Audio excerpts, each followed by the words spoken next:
The 2023 NFL Draft is upon the Philadelphia Eagles. This is honestly one of my favorite times of the year because you get to interact with the overly optimistic side of the fan base, as well with the overly pessimistic side of the fan base. And then you got people like me who are just kind of stuck in the middle that's like, let's wait and see. There was no way I would have known what the 2022 Philadelphia Eagles were going to look like until post-draft. I feel the same way with the 2023 Philadelphia Eagles, guys. I have no clue what this team is until we get to the period that is the post-draft period. All right, y'all. Let's talk for a few minutes. What's up, Cerebral Football fans? My name is Steven Hyder. This is Gate City Sports Channel. So I want to start off just by doing a generalized overview of what the picks are, kind of some of the details I can give you in terms of the past 3 draft classes and what we've seen take place. And let's talk for a second about where the roster needs improvement, if you will. All right. Getting down to the picks, we have 2 day 1 picks, 2 day 2 picks, and 2 day 3 picks. So the 10th and 30th pick, both first round picks, day 1 picks. The 62nd and 94th pick, 1 second round, 1 third round, 2 day 2 picks. And then the 219th and the 248th pick, which are both 7 rounders, are day 3 picks.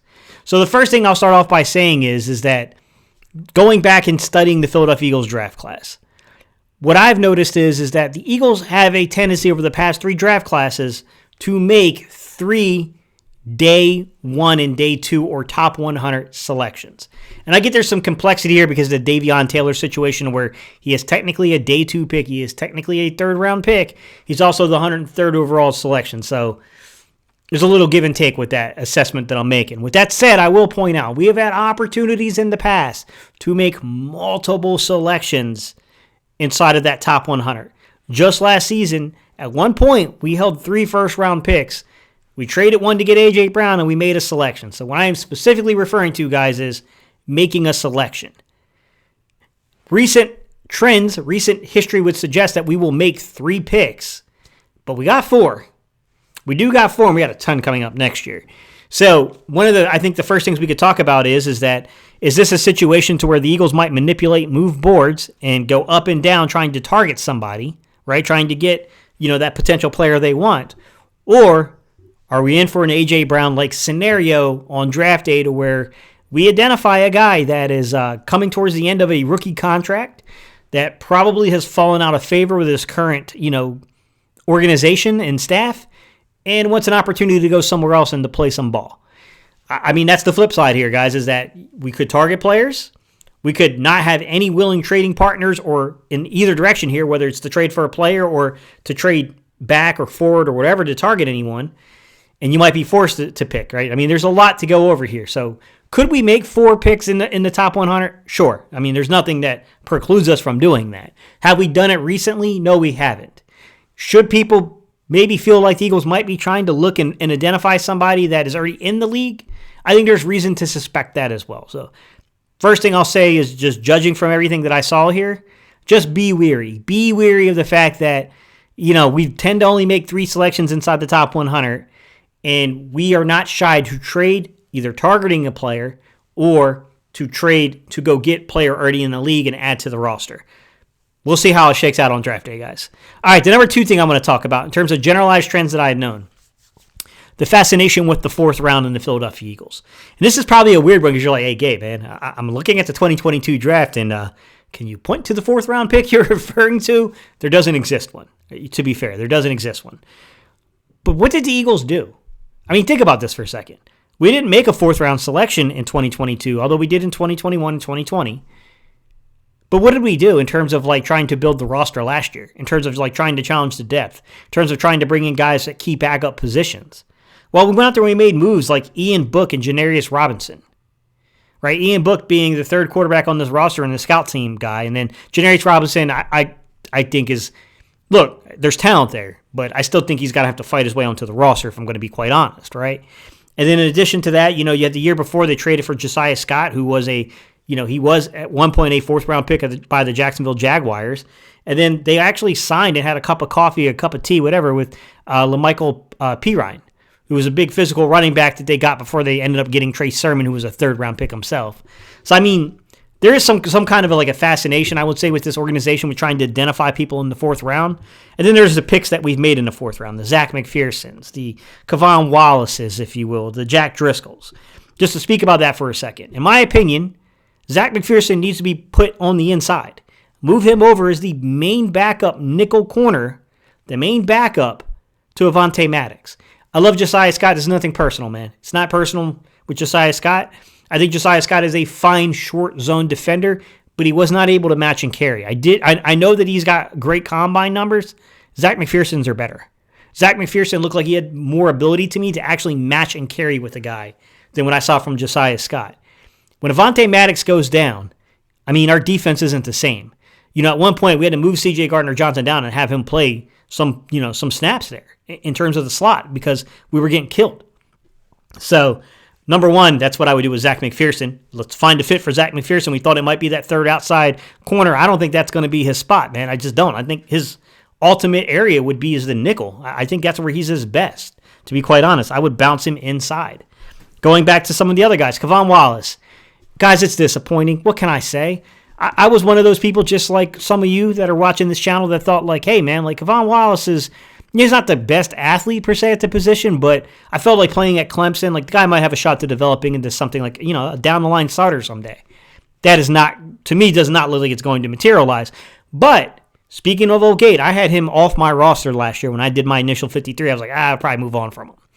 And that would have been a mistake because Kevon Wallace has developed into at least a respectable third or a fourth safety in your rotation. He's probably never going to be a starter in the league, guys. I highly doubt it. But he's a very good special teams contributor. And that'll hold you on for a long time, although it's nothing to write home about. It's nothing special. But it is serviceable.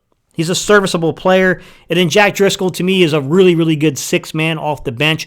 Guard, tackle, swing. He's a guy that actually can play all five alignments on the offensive line. Jack Driscoll can. He's a little shorter armed. That's why people have some concerns with him playing outside as a tackle, to be quite honest. But nonetheless, man, I mean, he's serviceable. The dude can play tackle. He can play guard. He can play center if you really needed him to, which I don't think would be necessary for the Eagles. So, to me, he's a 4 out of 5 alignment, player. We've seen him play left tackle last year, for example. So, I think he's playing a very, important role. So if you're asking me, if the Eagles were to trade back, if they were to trade some picks, if they were to add something, where might they add it? I'd say look towards the fourth round, guys. There's just something about that fourth round in the Philadelphia Eagles, and we've missed on some dudes. We've missed some opportunities in the past, guys. To be fair, I mean, let's go back to that 2020. I think it was the 2021 draft. Actually, these guys were available, and you had guys like Michael Carter and Cameron Sample and Amon-Ra St. Brown, Ramondre Stevenson. All those dudes came out of the 2021 draft. Those were fourth-round picks. Go to the 2020 draft, guys, and L'Jarius Sneed, Kevin Dotson, DJ Wanham, Gabe Davis, Amik Robertson, who's a guy who's kind of making his way in with the Raiders. He's starting to play more and more for them. Tyler Biadasz, the center for the Dallas Cowboys. John Simpson, and even Solomon Kinley. Those guys both got waived recently. But those guys have played snaps in the league. They've started games as fourth-round picks. And these are all 2020 guys. You got Leki Tofu. I don't know how you say his name, guys. The dude does the interior defensive lineman for the Arizona Cardinals. I apologize, man. Fotu, something like that, guys. And then Joshua Kelly was a running back. He plays for the Chargers.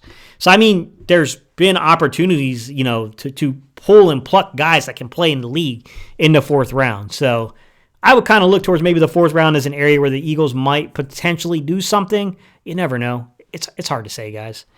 Now, as I analyze this roster, and we're counting on 3 to 4 guys, let's say that, look, we need 3 to 4 of these dudes to develop into something that is sustainable for the future of the Philadelphia Eagles, man. And we need at least 2 of these dudes to be real ballers. Where are the areas where we really need depth, guys? The interior defensive line it's in need, man. I'm higher on Milton Williams than a lot of people are, right? I think people are trying to write off Jordan Davis entirely too soon. I think they misunderstand the role and responsibility of a nose tackle. I think they're expecting double-digit sacks from a nose tackle, which is not reasonable. I don't know that we have a strong side defensive tackle outside of Fletch when Fletch is gone. I mean, Marlon Tuipulotu is a good 6th-round pick. Solid run defender.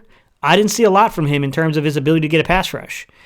I would say that, in particular, a strong side defensive tackle could be a use, right? The guy that plays a left defensive tackle spot normally for the Eagles.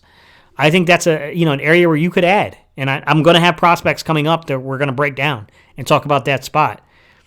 I think you need something at the outside edge pass rushing spot. Let's be real. Derek Barnett may not be here. I know that, it's $10 million. Yeah, you can June 1st that, guys. So I don't know if Derek Barnett's going to be here. If he's the fourth dude in that rotation, I'm fine with it. He's decent as a fourth guy off the bench. We'll be okay. But I don't know. I can't say what they're going to do there. Brandon Graham's probably his last year playing in Philly. Maybe you get lucky, get one more year out of him. But, it's coming to an end, guys. You look at that depth, that rotation. Janarius Robinson, like we talked about, former fourth-round guy, they're kind of trying to work in. You got Josh Sweat. You got Hassan Reddick. You got Patrick Johnson. Kyron Johnson from your pick last year. I think you could use another outside edge rusher. I do think that's a need on this football team, personally.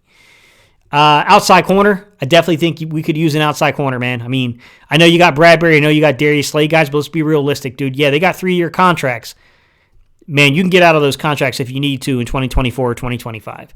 The likelihood that both of those dudes are on the roster in 2025, I think, is very small, to be quite honest. So I do think that you're going to need long-term solutions, long-term answers at the outside corner spot. You did make the Greedy Williams signing. You are trying some outside-the-box thinking there to have that stability there as the third guy, but Greedy's been injured a lot. Let's be real.